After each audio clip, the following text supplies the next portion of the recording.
listos ya para arrancar con la primera conversación de esta noche, que gira en torno a una pregunta que bueno, nos inquieta a muchos guatemaltecos. Y la pregunta es, ¿se registra un enfriamiento, una baja en la economía del país? Nos acompañan para discutir este tema Maynor Cabrera, quien es parte de la Fundación Economía para el Desarrollo, y está con nosotros también el exdiputado y exministro Mariano Rayo, de Formación Económica también. Ambos, gracias por estar con nosotros. Bienvenidos a las 8:45. Mariano, comencemos contigo. Lo que uno ve al ver rápidamente el registro del IMAE es que hay una tendencia que se está acentuando a partir de diciembre del año pasado. Es decir, ¿a qué es atribuible esto? Bueno, creo que descendente. En una intervención anterior, creo que será unos 2-3 meses, todavía hablábamos de que la situación económica todavía no se veía afectada por todos los acontecimientos políticos, jurídicos que se estaban dando en el país. En el entorno internacional todavía se mantenía con relativa estabilidad, pero sí anticipábamos que para el segundo semestre las cosas podrían cambiar, y eso es lo que hoy estamos empezando a identificar. Ya hay indicios en los cuales la actividad económica en general guatemalteca efectivamente se empieza a enfriar. Mucha de la inversión privada es solo de arrastre, nuevos proyectos o se suspenden o se cancelan. Los inversionistas están buscando otro tipo de oportunidades en bienes inmuebles, por ejemplo, para depositar sus ahorros de esa naturaleza.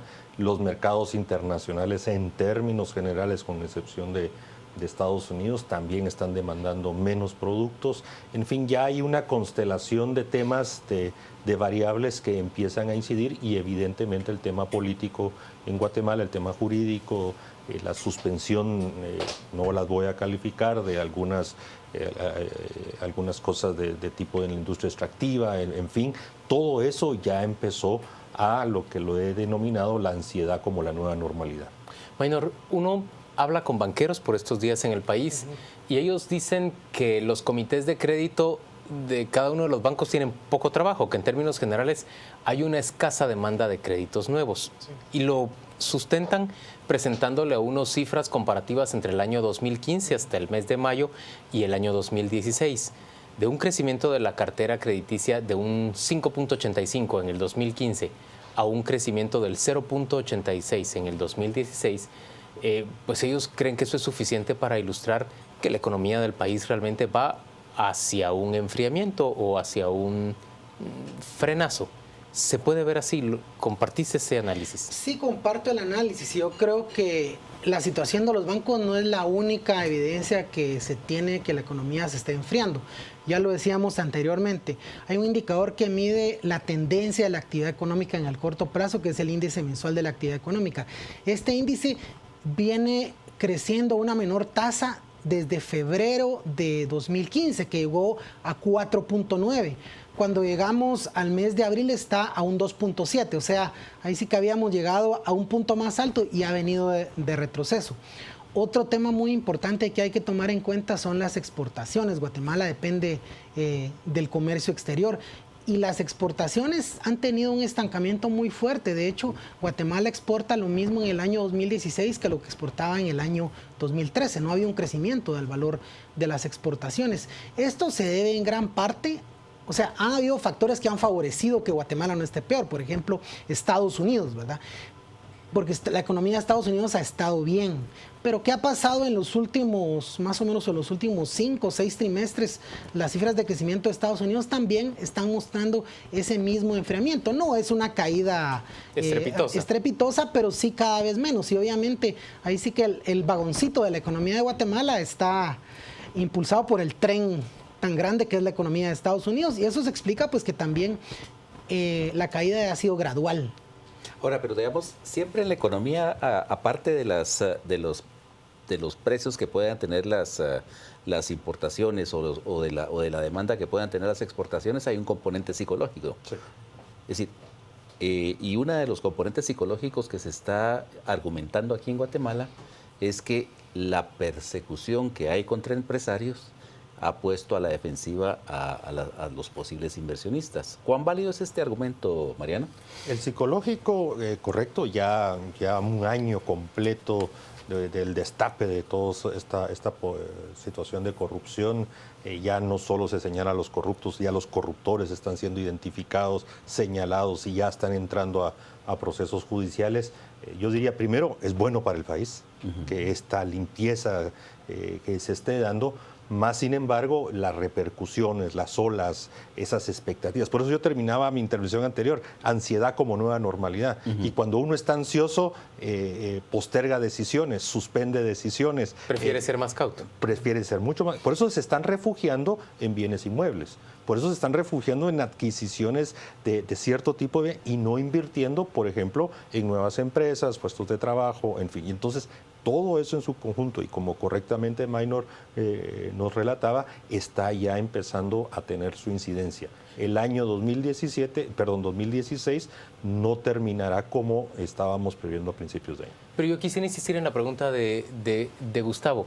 ¿Es realmente relevante el factor político o el factor, digamos, de persecución de parte de CICIG y el Ministerio Público de los hechos de corrupción? ¿Eso en realidad afecta a la psiquis? No es un factor significativo, la verdad, no es un factor significativo porque, por ejemplo, cuando vemos el tema de inversión privada, por ejemplo, la inversión privada ha tenido una caída como proporción de la producción nacional muy fuerte desde hace 5 años. O sea, Guatemala, uno de los países de América Central que menos invertía era El Salvador. Guatemala ya se le está acercando. Obviamente por la combinación de la caída de la inversión privada que se mantiene, no crece mucho, es muy baja, y por otro lado por una fuerte caída de la inversión pública.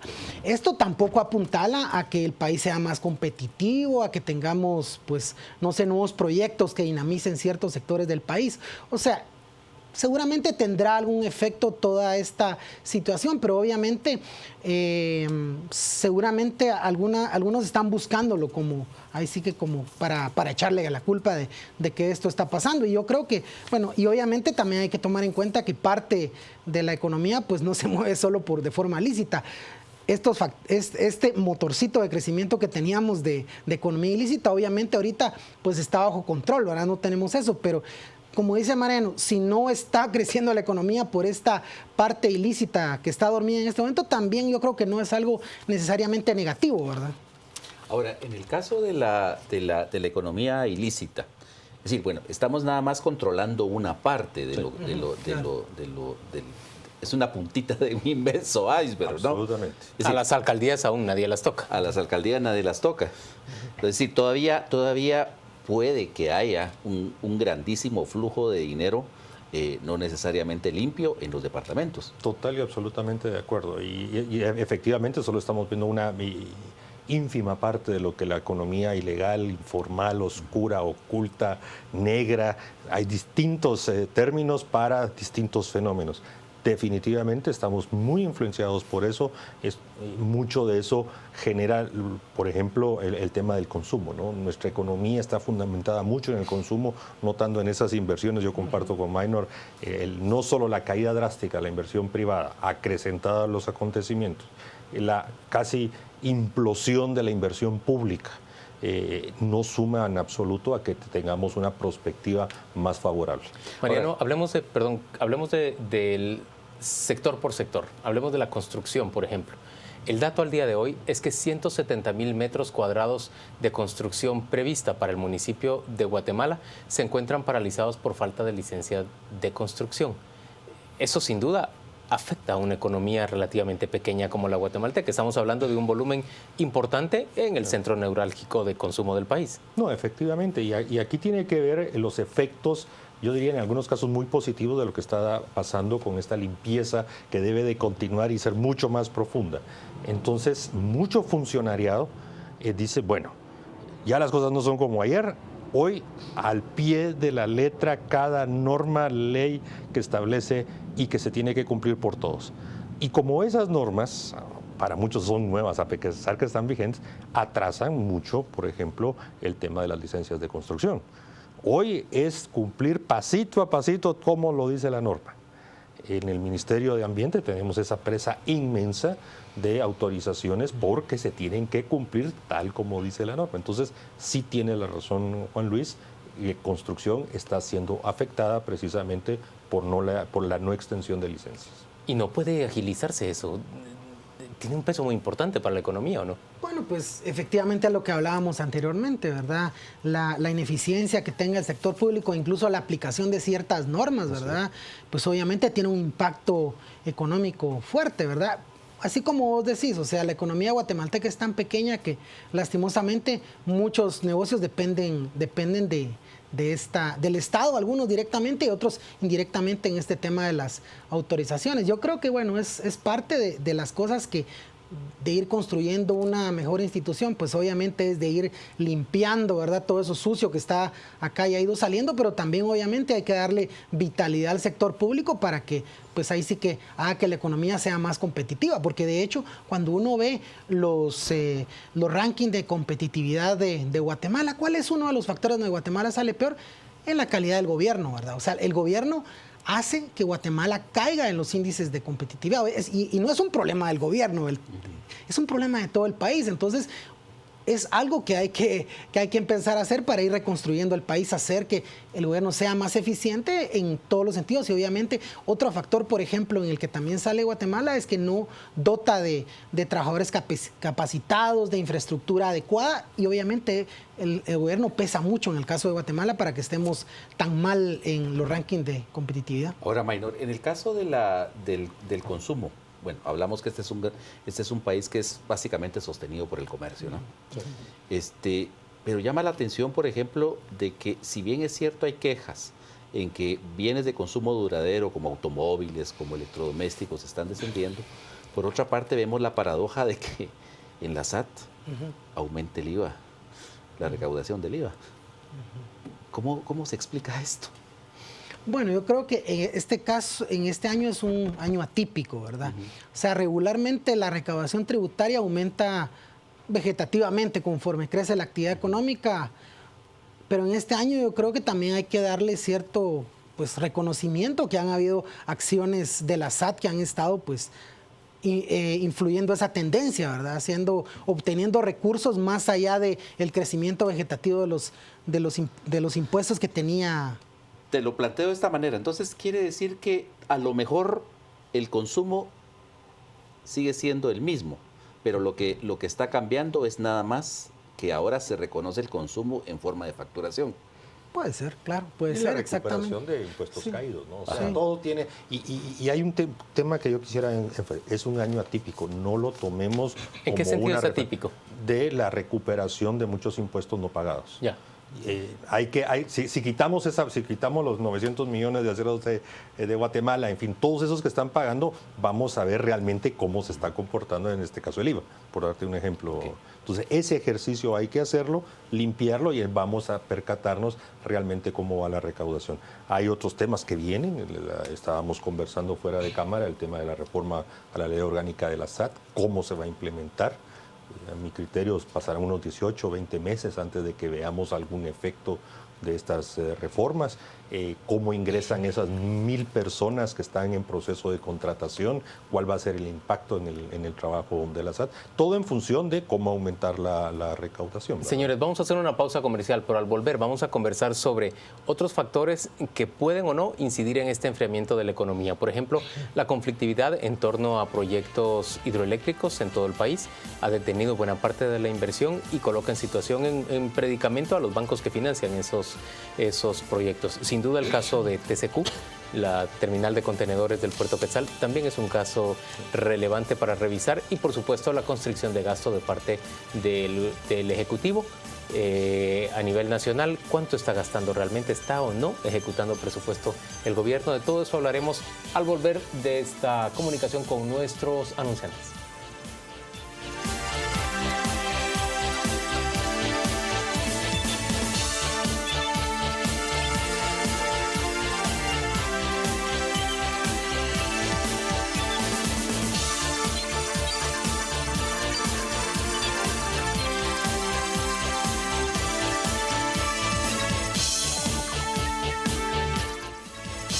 Estamos de vuelta a las 8:45. Rocío Lazo, nuestra compañera, nos cuenta qué se dice en redes sociales respecto de esta conversación en torno al aparente enfriamiento de la economía nacional. Luis, tenemos ya varios comentarios a través de nuestras redes sociales, entre los que destaca el de Ana Ruth, que nos dice: a las instituciones del gobierno y municipales les vale perjudicar la inversión con sus procedimientos engorrosos y lentos. Lo invitamos a participar a través de nuestras redes sociales, ya lo sabe, en Facebook y en Twitter nos encuentra como Canal Antigua. Regresamos con ustedes, Juan Luis.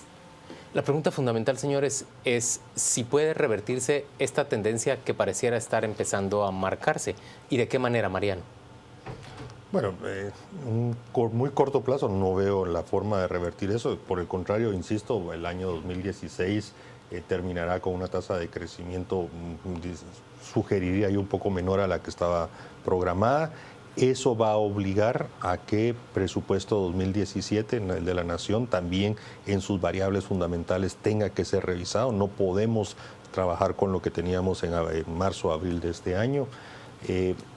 Hay que ver hasta dónde llega todos estos temas de los procesos judiciales, que insisto, son correctos, pero que van a continuar, y eso no me cabe la menor de las dudas. Y de ahí ver, bueno, el gobierno recién hace una semana, diría yo, 10 días, nos da algunas muestras de sus prioridades de gobierno. Con esto del presupuesto nacional abierto que hizo en Palacio Nacional, nos da indicios de hacia dónde van sus políticas públicas y que entonces hasta 2017 podrían estarse aplicando, cuyo resultado 2018.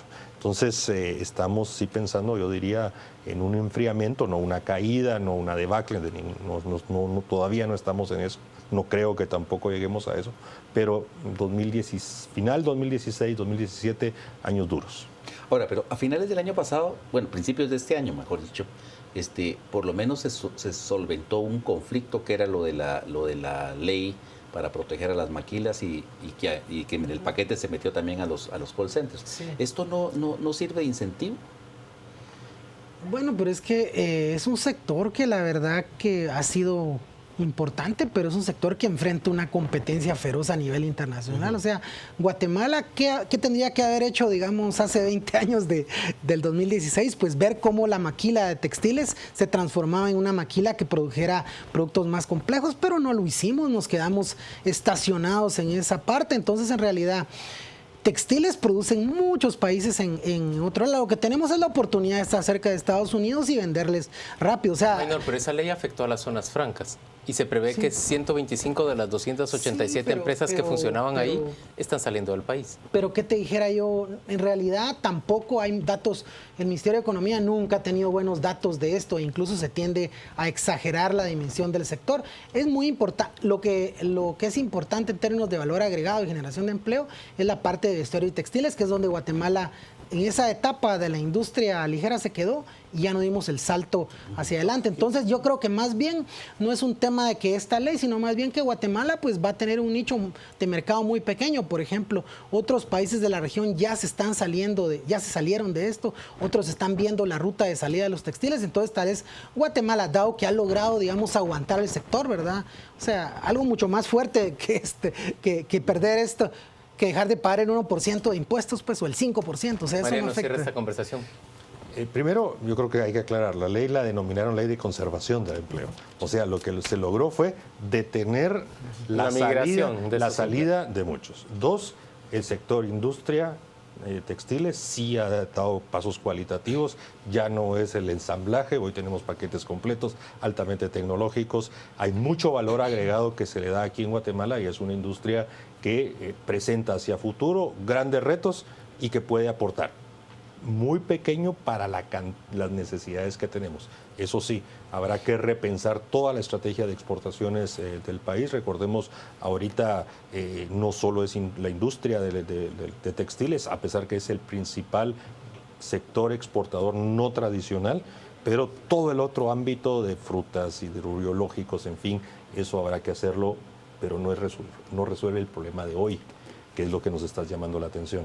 El problema de hoy es terminar de limpiar, terminar de conocer los planes de gobierno, que se reactive la inversión pública, que se reactive la inversión privada, que nos adaptemos a las nuevas demandas que nos está haciendo México, que nos está haciendo Estados Unidos, estar atento a lo que va a pasar Europa. Recordemos que Europa, aunque es mucho menor en comprador de producto guatemalteco, nos compra y ese derrame lo necesitamos. En fin, hay muchísimas áreas. Hay que resolver el tema de las condiciones laborales. Tenemos una ley de hace más de 50 años que nos tiene muy amarrados para adaptarnos a esa juventud de 18 a 25, 28 años que no puede seguir o no puede ingresar al mercado laboral con una legislación que ni se imaginaba lo que hoy tenemos. Entonces, señores, hay grandes retos. Gracias a ambos por acompañarnos a las 8:45. Vamos a la pausa comercial y volvemos para hablar sobre esa mención que en el texto final de la más reciente reunión del Foro de Sao Paulo en San Salvador se hace a la Comisión Internacional contra la Impunidad en Guatemala. Ya venimos.